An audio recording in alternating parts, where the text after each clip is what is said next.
Hello, everyone. This is Earl Flamata here from the Cryptopolitan, and our guest today is Jacob. Jacob, how are you doing today? I'm doing very well. Thank you very much for having me. I love the view in the background. You got some mountains, some clouds, and some water. That's pretty cool, actually. Yeah, this is Hong Kong at its best. Oh, You see the fantastic. water of Hong Kong, and right now we're like in fall, so that's probably the best time to visit Hong Kong. I It's think I think fall is my favorite season to visit Asia. Yeah. yeah, come over. Yeah, Fantastic. Well, I'm jealous because I'm freezing all the way out here in Vancouver, so it's a little chilly in Canada now. So yeah. Well, why don't we dive right in? Why don't you tell us about your project? So first, let's start off with a name and what does it do? okay. So I'm the co-founder and CEO of Clearpool Mhm. Finance. Clearpool is a private credit DeFi protocol. So we're bringing different institutional lending opportunities on chain. Maybe just Mm. quickly how we came up with that. I guess everyone knows the large DeFi lending protocols like Compound and Aave. They work on the basis of Mhm. over collateralization. So basically, you Yes. need to put a certain amount of Bitcoin as collateral, and then you can take on a loan, let's say, at a ratio of like 70%, for example, in stable coins. Now, Mm. why that's obviously that works really well for crypto native people and companies. It is quite capital inefficient, and a lot of other companies, real world companies, might not have the Bitcoin as collateral. So what we are doing is we're basically we're not completely trustless and permissionless. We're actually working with these companies. We're KYCing them. We're doing credit risk assessment on those companies. We're putting Mm. legal agreements in place and different types of structures. And then we open those pools, and then anyone in DeFi can come and lend to those opportunities. In the real world, private credit is obviously a massive $1 trillion market. And our Yes. vision is to put this on chain. Um, we've done this for about 3 years. So far, we've done 650 million US dollars in loans. So we're one of the largest players in this space. And right now, we're actually just in the process of launching a completely new product, I might say, or it's more than a product. We're launching our own RWA chain called Oh, Ocean. cool. So basically, the idea here is to launch a chain, an L2, built on the OP stack, that is fully dedicated to basically enabling different DeFi use cases for RWAs. Ah, very cool. So yeah, so a couple of first questions. So when people are lending and it's going to be on the blockchain, is it all pure debt? Is there equity? Is it convertible? How does that work? Yeah, actually for us, it is pure debt, basically. Okay. So it's pure credit. So people would the lenders or users who come to our platform, they would enter a lending agreement Hmm. with a specific counterparty. As for the counterparties and borrowers on our platform, we mainly work with trading firms. We Okay. work with the largest ones in crypto, like Wintermute. We also work with some of the largest TradFi trading companies. Our biggest borrower was Jane Street, who did a loan of 50 million US dollars. Jane Street is one of the largest high frequency trading firms Mm. world. SBF actually famously, started his career at Jane Street. And then we also work with a couple of prime brokers and fintechs. Ah, Maybe, one thing that we realized is, basically, if I think if you're putting these real world sort of like opportunities on chain, yes. what works best is if those counterparties actually have a real use case for stablecoin. So we realized that we did work with fintechs, and the fintechs Hmm. that actually have a good use case are fintechs that have incorporated stable coins in their business model. So like Web Gotcha. 2.5 companies, for example, remittance companies, So etc. yeah, I was Yeah, just about to ask. So funny enough, like about two guests ago was a remittance company, and they're actually they're using stable coins because they send money back to Africa, and the forex in Africa is crazy. Like one day it's like 400% up, another one is 400% down. So there's big swings. So having it stayed within a stable coin makes absolute sense, especially for a remittance company. The other thing was that it cut their fees. Like I think to send money home was like 18%, something crazy on fees. awesome. And Yeah. then once you switch to So gas, it's just a buck. And I'm like, wow, that's that's a big yeah, difference. exactly. So remittance financing is another killer use case, I think, for the blockchain, right? Because for basically the traditional bank rails to settle, it takes a couple of days. Hmm. So for stable coins settle immediately. So you can actually bridge those couple of days, and that is one of the killer use cases for the blockchain. And I think there's also one of the very, very strong use cases for lending and RWA lending on the blockchain, That because makes it actually sense. makes sense to use stable coins versus traditional fiat rails. While maybe if you Yes. have something that is more long term and you need to on and off ramp on both sides, maybe the actual use case is a little bit less. Hmm. Okay, cool. Other than remittance, are there any other like, good Cinderella stories for you guys? Like who do you like to who what does your platform like to invest in or loan against Yes. when people are putting that stuff out there? Yeah, so as I mentioned, right, obviously there is a lot of trading firms, Hmm. market makers, right? They're Hmm. so providing liquidity for exchanges to be more liquid. Those trading firms are trading in a market neutral way, right? Meaning they do not take any directional exposure, and they do not lose any money if Bitcoin goes down. They also do not make a lot of money if Bitcoin goes If up. bit goes up, So yeah. these market neutral trading strategies make them very good counterparties as well. And so obviously they are also trying to increase their balance sheet by Hmm. borrowing Clearpool. Another good use case could be prime brokers. Prime brokers, they are providing services to their clients. They can Hmm. provide extra leverage to trade to their clients. So they can use the capital that they raise on Clearpool to provide leverage to their clients, obviously via their risk engine, Hmm. which works on the basis of over collateralization. And therefore, it is actually a relatively, I would say, safe I was investment gonna say as well. with over collateralization, yeah, of course, you've got more asset than you have borrows, so there's a little bit Yeah, of wiggle room, right? You won't yeah, get a yeah. margin call as quickly. So, Exactly, exactly. So again, we tend to focus on counterparties that are actively using stablecoin in their business. And mm, this is obviously the, trading firms, the crypto native ones. But as you mentioned, also some of those remittance companies are incorporating it in their business model. Some other companies involved in payments are incorporating it in their business model. And we see those are as ideal counterparties. I think in the future we will see a lot.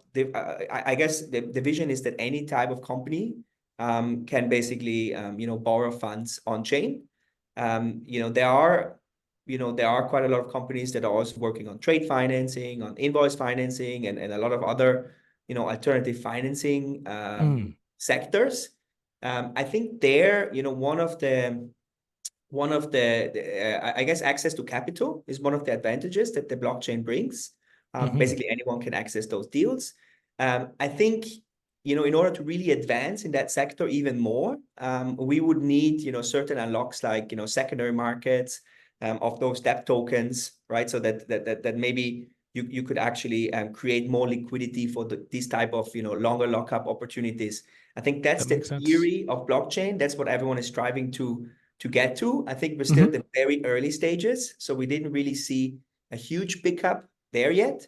But I think personally, I'm quite excited that I think for the first time we actually really see some, use cases now for product for private credit and for RWAs. So I think in the weeks, months to come, we're gonna see a lot more in that sector. I've been seeing a lot more just interesting utility use case for a lot of these structures. I've also seen like people who have like I guess points programs or loyalty programs using stablecoin to hold against the coin, against the token for the stability for loyalty programs and that sort of thing. So it's just interesting now that the utility across the market has kind of leveled up a little bit, right? It's not just all Yeah, about meme coins and weird things about cats on the yeah. internet, right? Yeah, So and so I think so personally, this is why, we're also building this whole RWA ecosystem. I think, mm, on our side, we really saw that for the first time, there is actual, product market fit of some of those yes. products, tokenized treasuries, I think also private credit to some extent. But then, we now, there's been like quite a lot of advancements in industry. There's a lot more credibility, obviously with the Hmm. ETF and with guys like BlackRock, entering the game via their, Right. BIDO fund tokenized treasury product. So, ultimately, I think the vision here is really, to unlock further use case on those Hmm. assets. And when I say further use case, I think it's mainly about capital efficiency, right? It's mainly about, Mm. having those assets and being able to use them as collateral and, borrow against those assets and create that type of market. I think that's what, RWA DeFi is all about. There's obviously also a little bit about, trading those assets, but I think the Hmm. main use case should really be, can you unlock um, further liquidity, as a user? And the reality is that we think that it's just, a lot more efficient to do this via the blockchain than do this via banks. So, Right. the vision forward is really for us to create an ecosystem where, all these different RWAs you can use as Lego blocks, building blocks, to interact with different protocols, to use them as collateral, to take on loans against them, and basically overall, increase capital efficiency, increase value as a whole for users. I I used to be in the finance space, and we talked about what the definition of an asset was, right? And so, Yeah, first it was just something that you own, and then it started to evolve, right? It's not just what you own, but what you can, what well, if you stake it, now you can make money with it, right? But now you can also stake it, and you can then borrow against it. There's your over collateralization, right? So now you're leveraging it, and it's in more places than one. So not just that which you can control, not just that which makes you money, but now your money's in two places at once, working twice as hard, right? That's pretty cool. That's an interesting take. So that being said, what's exciting to you? I mean, you have all these, cool new features coming down the pipe with all this new utility. What's the most exciting thing for you? yeah. I think as I mentioned, we are right now at a very critical step of our company. We've Hmm. been a pure lending play, and now we're really taking this step to become a whole sort of RWA ecosystem. Yes. Uh, that's been very exciting, even though we're only at the very, very beginning. We're actually just launching Hey, our testnet in the it's got to next start somewhere. week. Yeah. What has been very exciting for me is to really, shifting from Hmm. basically being an application myself and Yes. focusing purely on my application to become a real ecosystem and to talk, Mm. with all these amazing builders in this space and to really then connect the dots, between all these different builders with and all the different capital providers and bring them, all Mm. together on our chain. And as I mentioned, really I think, and that's why it's probably positive because I've been, on the app builder side before. I know Yes. what the difficulties are. I know how hard it is, how easy it is in theory to basically how easy it is in theory, to create DeFi use cases and drive TBL, etc. But how hard it is in practice, especially for RWAs, right? Because RWAs are difficult, right? They are not as easy as meme coins that you can just, you have a lot of liquidity in them, etc., etc. So for Right. us, what is really exciting, or for me personally, is to, bring all of those learnings that we had with Clearpool into this new RWA ecosystem and then help Hmm. other builders in the space to really find synergies and to connect them with capital providers and to really sort of like unlock real use cases right now and actually, create at the beginning it's proof of concepts and then really create this ecosystem where we think there's going to be a lot of actual real use cases and real tractions surrounding RWAs. Yeah, that's definitely exciting. Well, when you're not looking for RWAs, you're not looking to help people, lend capital. I'm curious. What do you do for fun? What do you do? What do you do when you're not in front of a computer? Yeah, so I live in Hong Kong. I'm Hmm. originally from Italy, but I live in Hong Kong since 9 years already. All right. Because I think I just love Asia and I just love those very exciting, fast-paced cities. Hmm. Um, that's why, I live in Hong Kong. Hong Kong is very exciting. There's a lot of nature. There's a lot of things to do in the weekend.